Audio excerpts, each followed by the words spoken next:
Your home will never look good if it's full of signs that you're living in the past. But the problem is, most people don't know their home looks like the past, so they invite friends and family over for years without realizing the boring image they're projecting. So in this video, I'm going to show you 8 interior design mistakes that make your home look out of date, and if you stick around until the end, I'll also show you specific ways to fix each of these mistakes so your friends are jealous of your home and wonder how you pulled it off so elegantly. And the best part is, these work in any home and don't require a big budget, so I'm certain they'll work for you too. The first item on my list of things that make your home look dated are wall decals. We usually see wall decals in children's rooms or as a quick accent wall fix, but once they move beyond that, they tend to make a space feel temporary and stuck in a specific era. For example, these decals here turn the wall into a graphic backdrop instead of a real surface, and because the shapes are flat and literal, the room feels themed rather than well designed. And so it instantly dates the space to the time when peel and stick murals were everywhere, which is not the case anymore. And here, even though the idea is bringing nature indoors, the execution feels so artificial. The hard edges and bold colors just feel like a sticker more than a design choice, which makes the room feel playful, but in a way that doesn't age well. Plus, it also competes with the real plants instead of complementing them and makes them look cheap and artificial as well. And then here, this kind of wall treatment becomes the entire focal point of the room, but not in a good way. You know, it feels very early 2010s and locks the room into a specific look that's pretty hard to evolve around. And instead of adding depth, it just flattens the wall and makes the space feel more staged than it does lived in.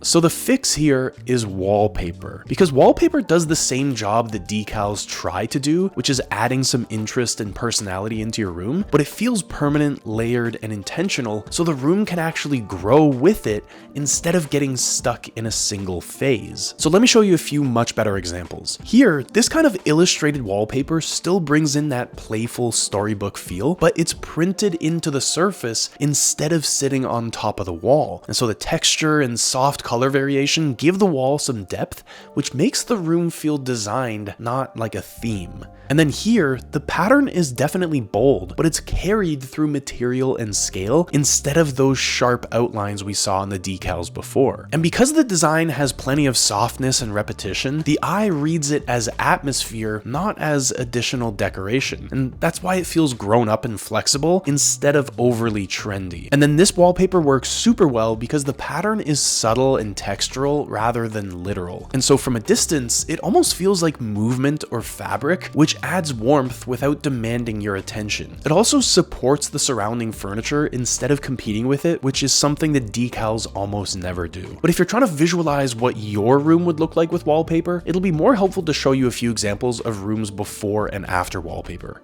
So for the first example, let's look at the nursery with the decals of birds and trees on it. This is kind of cute for a young child, but if we just replace it with wallpaper, then it looks something more like this. And I think we can agree that this looks a whole lot better. But what if you want something even more timeless? Well, in that case, you can go with more of an abstract wallpaper, which will look more like this.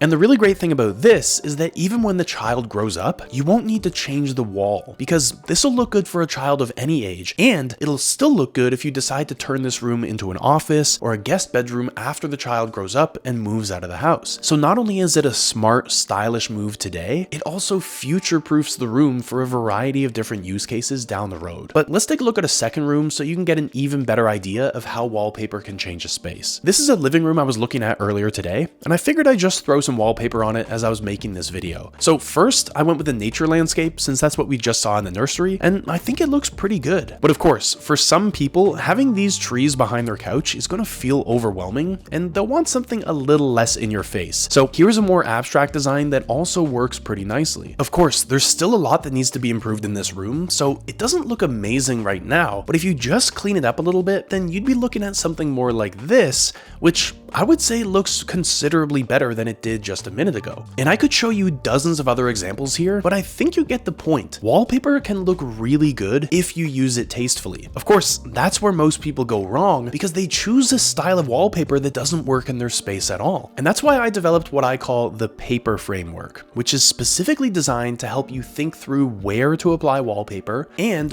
which type of wallpaper you should use given your surroundings. I won't go into all the details here, but I've fed the entire entire framework, plus a bunch of other interior design principles into a tool I built that generated these images you're seeing here. So these wallpaper styles have not been chosen randomly. In fact, there's actually a lot of deep thinking and theory behind each of these choices. So if you want to get access to that tool so you can see how your room would look with different types of wallpaper before you commit to a style that doesn't work for you, there's a link in the description. But for now, let's move on to item number 2 that makes your home look dated, and those are wrought iron accents. So these usually show up in the railings on stairs, dining sets, or lighting fixtures, and they were once meant to signal elegant or traditional, but today, these heavy iron details tend to make a space feel visually busy and just stuck in the past. For example, the overly ornate scrollwork you see on this railing immediately dates this home because it just draws way too much attention to itself. And instead of letting this space feel airy and open, all this iron just creates visual clutter and heaviness. Plus, it clashes with the much cleaner walls and carpet and just makes this entire area of the home feel older than it is. Now here, this dining set leans hard into matching wrought iron shapes, which makes the room feel like a furniture showroom from the early 2000s. You know, these repeated curves and thick metal frames overpower the table and chairs, and rather than feeling warm or inviting, the setup just feels rigid and overly styled. And with this chandelier, the decorative ironwork becomes the main event, even though it doesn't add much beyond aesthetics. The scrolls and the faux aged finish just lock the room into a very specific traditional look that honestly is pretty hard to update. And instead of supporting the space, the fixture just visually drags everything back in time. And so the fix here is using a lighter, simpler form of metal. So this stair railing still keeps the subtle curve, but the lines are thinner and more controlled. And so instead of using decorative scrolls, the movement feels much more architectural, and it gives you that softness without locking the space into an older, ornate style. And then this railing mixes wood and metal together, which immediately lightens the look. The wood handrail adds some warmth to the stairs, while the slim black balusters stay quiet in the background. And together, it feels modern and timeless instead of decorative for decoration's sake. And the same thing holds true in this dining room, where mixing a wood tabletop with simple metal legs keeps the table grounded but not overly heavy. You still get contrast and structure, but without the bulky, matchy wrought iron feel. And so it makes the room feel more open, more current, and easier to evolve to over time. Now, the third thing that'll make your home feel dated is using the chevron pattern. And this one had a huge moment because it was used everywhere all at once, but now it's very easy to date. And the pattern itself isn't the issue, but it's how loud, repetitive, and era-specific that pattern became. For example, this high contrast chevron wall immediately takes over the room. Your eye has nowhere to rest because the pattern repeats at the same scale across the entire wall. And so it feels playful in a very specific early 2010s sort of way, which makes the space feel frozen in time. Now, wooden chevron walls like this one were meant to feel graphic and bold, but that constant zigzag pulls attention away from everything else. And instead of adding depth, it becomes the main feature whether you want it or not. And that kind of visual dominance is what makes this pattern age so quickly. Now, when chevrons show up in furniture upholstery, they tend to feel even more dated. And that's because the pattern competes with the shape of the chair instead of supporting it, so the piece feels busy and really trend-driven. Plus, it also limits how easily the furniture can work with other styles over time. And then using chevron on stairs or multiple surfaces at once pushes it into statement territory. Because the pattern is so recognizable, it instantly signals a past trend rather than a timeless choice. And so instead of feeling good, it just comes across as overcommitted. But I want to be clear, the fix here isn't going completely plain. It's choosing patterns that feel calmer, more flexible, and less tied to a single trend cycle, so your space can age gracefully without shouting a specific year. For example, straight vertical lines like this still add rhythm to the wall, but they're much easier on the eye. And because the pattern is consistent and restrained, it feels more timeless and architectural, and you don't get that instant reaction that this used to be trendy the way you do with zigzags. Now, when it comes to fabric, mixing in subtle striping with some solid sections helps to keep things balanced. Your eye still picks up the texture and movement, but it's not overwhelmed by repetition, and that mix is what lets patterned furniture stay relevant for years. Then on stairs, keeping the main surfaces plain shine immediately calms the space. But if you want some visual interest, a simple runner does the job without locking you into a graphic trend. And it also lets the stair shape and materials do the heavy lifting instead of a specific pattern. As you can see here, using a classic motif every other step still gives you that sense of detail without becoming an overly bold statement that could go out of style overnight. Now, number 4 on our list are dated bathroom features. And bathrooms get dated fast because they're a mix of finishes, lighting, and fixtures that were trendy at the same time.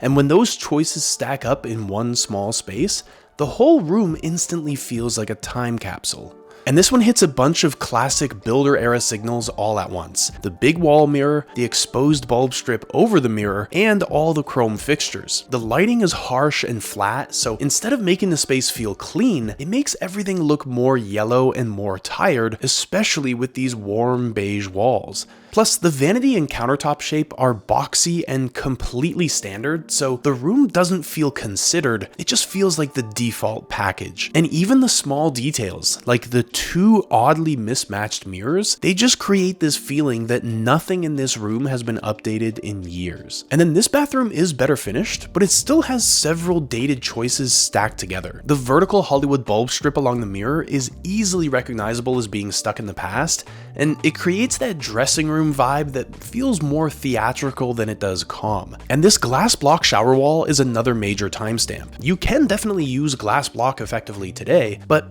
when they've only got it about a foot or 2 feet wide, there's no real reason to use it here, and so in this particular instance, it feels bulky and visually noisy compared to cleaner glass options. Plus, you've got glossy white tile everywhere in here, which makes this bathroom feel like a cold showroom when it's this shiny and uniform. And even the tiny black diamond accents and the black track style lights push this into a very "this was the trend" look instead of something that feels current and easy to live with. So the fix here is switching to a simplified, material-driven bathroom instead. For example, switching to a wood vanity with flat fronts and integrated sinks instantly cleans up a ton of visual weight. The lines are simpler, the proportions feel calmer, and the wood adds warmth without looking heavy or dated. And when you pair it with soft wall lamps instead of those exposed bulbs, the lighting feels so much more flattering and not harsh at all. Then, by using larger format stone tiles and a frameless glass shower, this bathroom feels so much more open and current. There's less visual interruption, so the space feels bigger and brighter, and by adding in the brass finishes, it also helps move it away from that overly shiny builder grade look. And on a high level, keeping the palette neutral and the details minimal is what really future-proofs your bathroom. So that means simple tile layouts, clean mirrors, and restrained hardware to let the materials shine without relying on trends. It's the kind of setup that still looks good years down the road because it's not tied to a single design moment. Okay, so the 5th thing that can really date your space is using rose gold everywhere. I mean, let's be honest, rose gold had a massive moment, especially in accessories and small furniture, but when it shows up repeatedly across your space, it quickly timestamps the room. And instead of feeling warm or elevated, it starts to feel overly styled and locked into a very specific trend cycle. So the problem here is how dominant the rose gold becomes, because when it appears on trays, candle holders, lamps, planters, and table accents all at the same time, your eyes stop seeing the individual objects and only registers the finish. And that repetition makes your space feel curated around a color trend rather than built around materials or function. And another issue is contrast, because rose gold generally leans shiny and reflective, so when you pair it with light woods, white furniture, or pastel walls, everything starts to feel soft in a way that lacks depth.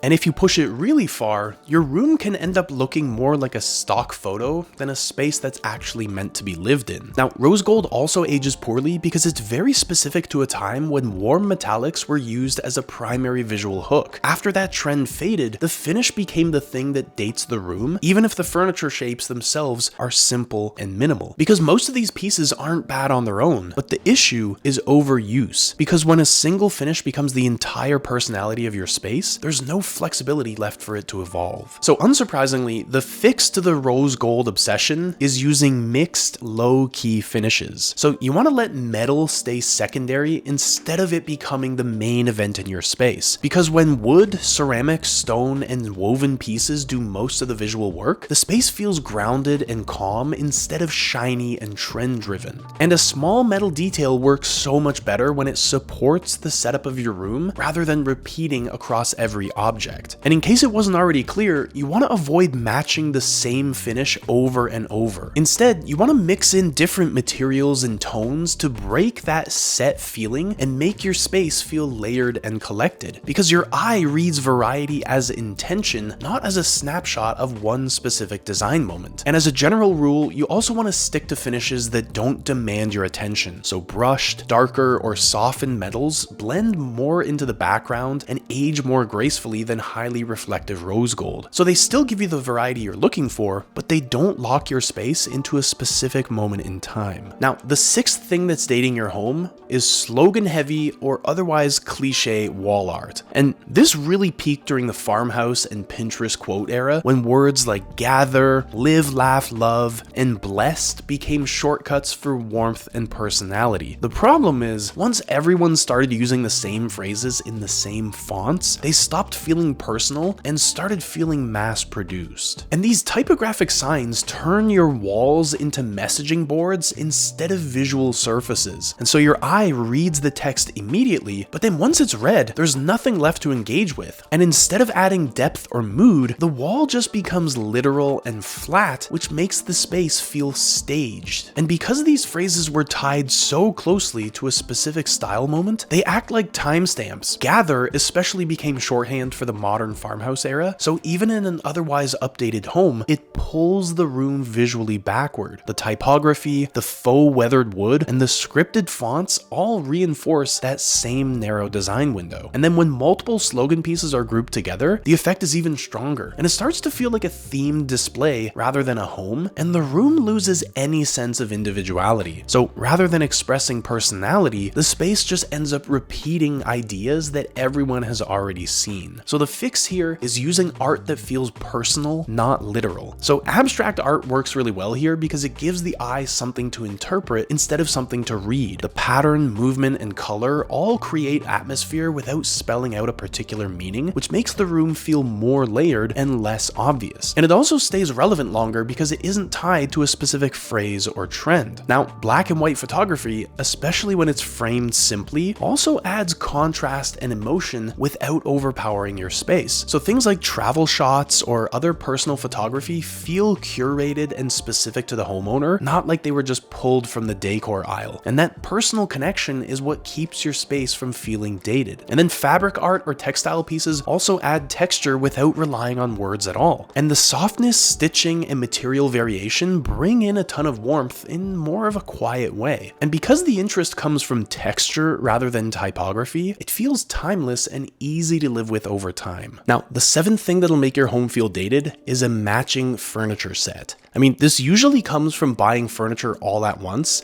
often from the same store or collection, because it feels safe and finished. But the problem is, when everything matches perfectly, your room stops feeling personal and starts feeling like a showroom snapshot from a specific moment in time. Because when your sofa, love seat, chair, and ottoman are all in the same shape, fabric, and color, your eye has nothing to explore. There's no contrast in scale, no variation in texture, and no visual hierarchy. And so instead of feeling layered, your room just feels flat and overly controlled. Now, in bedrooms, full matching sets date a space even faster. The bed, dresser, nightstands, and mirror, all repeating the same wood tone and details, lock the room into that single era. And it feels like a catalog setup rather than a space that it's evolved over time. And living rooms with fully matching sets also tend to feel heavier than they need to, because every piece carries the same visual weight, and the room can feel crowded even when there's plenty of space. And so rather than feeling relaxed and lived in, it just feels formal